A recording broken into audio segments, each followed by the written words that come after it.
Hey, Cory McArthur here, your realtor in London, Ontario, for all your real estate needs. So I want to wish you guys a happy new year. I had a wonderful Christmas holiday and a great time with friends and family bringing in the new year. So I hope the same for you guys. And today I want to get started. Today I'm going to talk to you about understanding your credit score.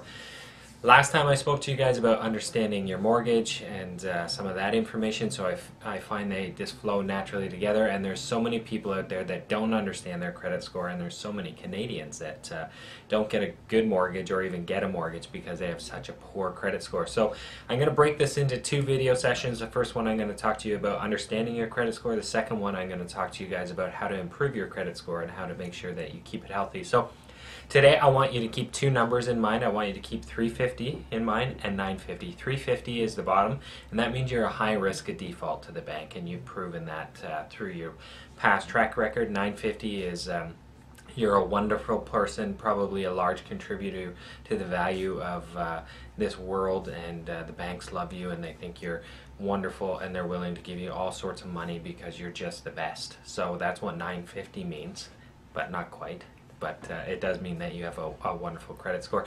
And 600, I guess, is a third number that I want you to remember. 600 is kind of the beacon score or credit score that's going to give you access to a lot of the valuable products that the bank has to offer you. That's kind of the breaking point where you get access to everything the bank has to offer. So those are some of the numbers that you can remember, and then I want you to remember that your beacon score is calculated through 5 different categories. So I'm going to break these down for you and give you the weights or the percentages that the bank uses for them as well. So your first one is basically broken down. It's 35% is kind of the percentage or the weight that it is given, and it's your past credit performance. I think it's pretty self-explanatory.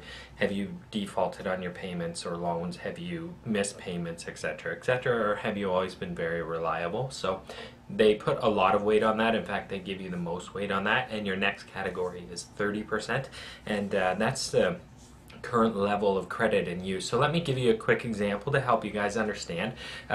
Let's say that you're using $450 of your $500 credit limit. That's a high percentage of use versus if you're using only $450 of a $5,000 credit limit. That's a smaller percentage of use.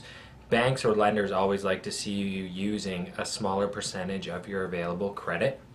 So my recommendation to you guys is go increase those credit limits.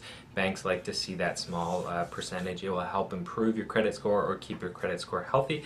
Your next one is 15%. It makes up of the total score, and that's the length of time that your credit's been in use. So the more history you have, the safer banks feel with you, or you just have more of a track record for them to base what they're going to calculate your credit score on.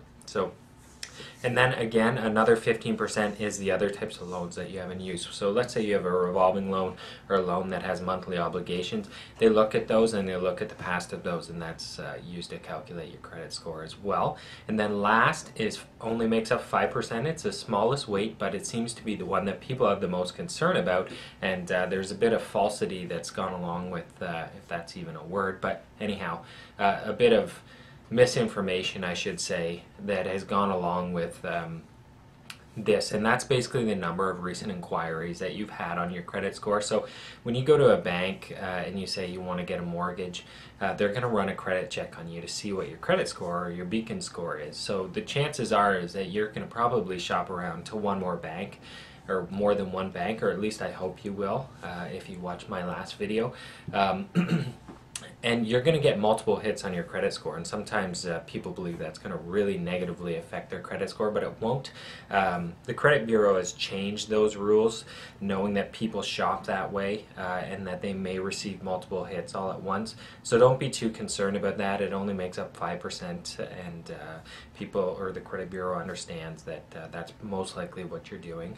Now, if you're doing it every month for a whole year, then yes, that's probably going to affect things negatively. But anyhow, so that's the 5 categories it's broken down into. I've given you some numbers to remember, and if you have no idea what your credit score is, then this is probably a good video for you to think about.